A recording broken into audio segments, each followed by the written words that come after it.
प्रभु मुझे और कुछ नहीं चाहिए, सिर्फ ये चंचल मन तेरी शरण में लग जाए, तेरे चरणों में ये चंचल मन लग जाए, और मुझे कुछ नहीं चाहिए। एकांत शांत मन हो, घर हो या नदी किनारा, हमें मंदिर में बैठ जाना चाहिए और भगवान से निवेदन करे प्रभु। सूत जी महाराज शौनक दृश्यों से कहते, ऋषियों भूतनाथ भोले बाबा मैया के साथ में कैलाश पर विराजमान है। देवर्षि नारद आ गए, और देवर्षि नारद आए, आपने देखा है कोई आदमी चुगली करे तो चुगली का वो होती है साहब, आदमी के पीछे, सामने चुगली थोड़ी होती है। अब देवर्षि नारद बोले पार्वती मैया और भोले बाबा में झगड़ा कैसे करवाएं, झगड़ा कैसे करवाएं। भक्तों ये भोले बाबा कहीं जाएं तो मैया को बहकाएं, क्योंकि सबसे बढ़िया अगर झगड़ा करवाने का तरीका है तो इन माताओं को जो कह दो वो एक आने की कच्ची होती है, जो कह दो वही सुन लेती है। देवर्षि नारद ने विचार किया भोले बाबा कहीं जाएं तो मैया को समझाएं और इनमें झगड़ा करवा दे।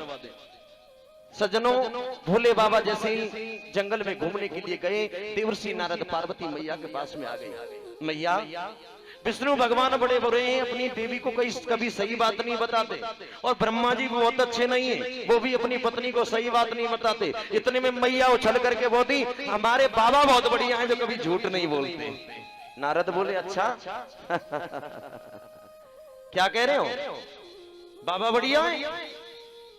अरे तुम्हारे बाबा उन दोनों से ज्यादा खराब है, उन्होंने तो 1 घंटे के लिए झूठ बोला होगा, 2 दिन के लिए झूठ बोला होगा, किसी जन्म में झूठ बोला होगा। तुम्हारे बाबा ने तो 108 जन्म तक तुमसे झूठ बोला है। क्या मतलब? हाँ अरे क्या मतलब, मेरे बाबा झूठ बोलते, हमारे बाबा कभी झूठ नहीं बोलते। बोले मैया ये बता अगर झूठ नहीं बोलते तो बाबा के गले में मुंडों की माला पड़ी है? पड़ी है। तो कभी तुमने ये पूछा ये मुंडों की माला कहां से आई? अब बस इतना सा माताओं को कहना होता है। पार्वती मैया का पारा 90 डिग्री पे कहने लगी ये जरूर पूछूंगी, वास्तव में आज तक नहीं बताया, आज तक ये नहीं बताया ये मुंडों की माला आई कहां से, आज तक नहीं बताया। आहा देवर्षि नारद को अपना काम करना था, देवर्षि नारद ने अपना काम किया और नारद तो वहां से चले गए। और शाम को भूतनाथ भोले बाबा आए, दरवाजे को बजाया, कुंडी को बजाया, और जैसे ही कुंडी को बजाया और जब कुंडी को बजाया तो पार्वती मैया निकल के तो आई। बाबा बोले देवी बोलो, अब नहीं बोल रही, आपसे कह रहा हूं देवी बोलो, नहीं बोली। अच्छा देवी बोलो मत ही बता दो, नारद तो नहीं आया? बोले नारद आने की बात करते हो, अभी 2 मिनट पहले नारद गया है। बाबा बोले जहां नारद आ जाए और शाम को रोटी मिल जाए तो भगवान ही मालिक है, नारद आ जाए रोटी मिल जाए, ऐसा कैसे? अच्छा ये बताओ क्या कहा नारद ने?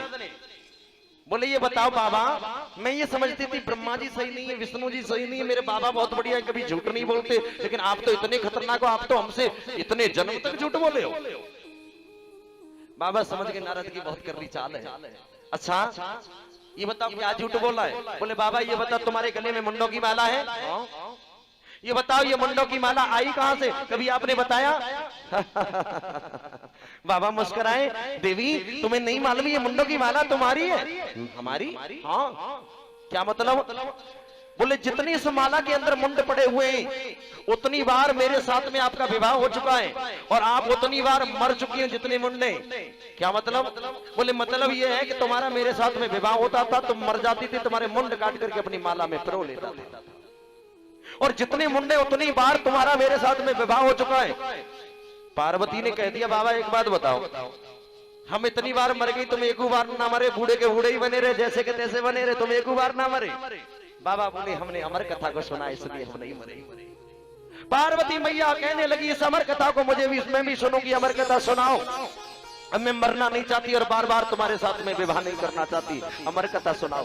बोले बाबा ने समझाया प्रत्येक जीव इस अमर कथा का, प्रत्येक जीव अमर कथा का अधिकारी नहीं हो सकता, समझाया। लेकिन पार्वती मैया पीछे पड़ गई। आदमी ऑफिस में कितनी बड़ा अधिकारी है, पर घर में आने के बाद भैया चूहा है बिल्कुल, कभी समझ लो कोई इज्जत नहीं घर में। जनों पार्वती मैया कहने लगी बाबा उस अमर कथा को मैं भी सुनूंगी, मैं भी अमर होना चाहती हूँ। भोले बाबा ने समझाया देवी उस अमर कथा का प्रत्येक आदमी अधिकारी नहीं होता, खूब समझाया। बोले कहते संसार के अंदर 3 हट बड़ी विचित्र होती है, बाल हट, राज हट और स्त्री हट, ये तीनों हट बड़ी विचित्र है। भक्तों पार्वती मैया हट पड़ गई, बाबा मुझे अमर कथा को सुनना है। भूतनाथ भोले बाबा ने अपना डमरू निकाला, कैलाश पर डमरू बजाया और इतनी तेज डमरू बजाया मानो कैलाश हिलने लगा। जो भी पशु पक्षी थे सब उड़ करके चले गए। डमरू बजाया, वहां पर एक तोते का जोड़ा रहता था सज्जनों। और जैसे ही भोले बाबा की डमरू की आवाज, डमरू की घंघनाहट सुनी, अब तोते की पत्नी गर्भवती है सज्जनों। डमरू की आवाज से उसके गर्भ में जो अंडा था वो निकल गया और ये दोनों उड़ करके चले गए। और जब ये दोनों उड़ करके गए और भूतनाथ भोले बाबा ने जान लिया अब कैलाश पर कोई नहीं होगा, अब कैलाश पर कोई नहीं होगा। भोले बाबा, भूतनाथ भोले बाबा ने पार्वती मैया को आसन दे दिया और भूतनाथ भोले बाबा अमर कथा श्रवण करा रहे हैं, मैया को अमर कथा सुना रहे, आसन दे दिया।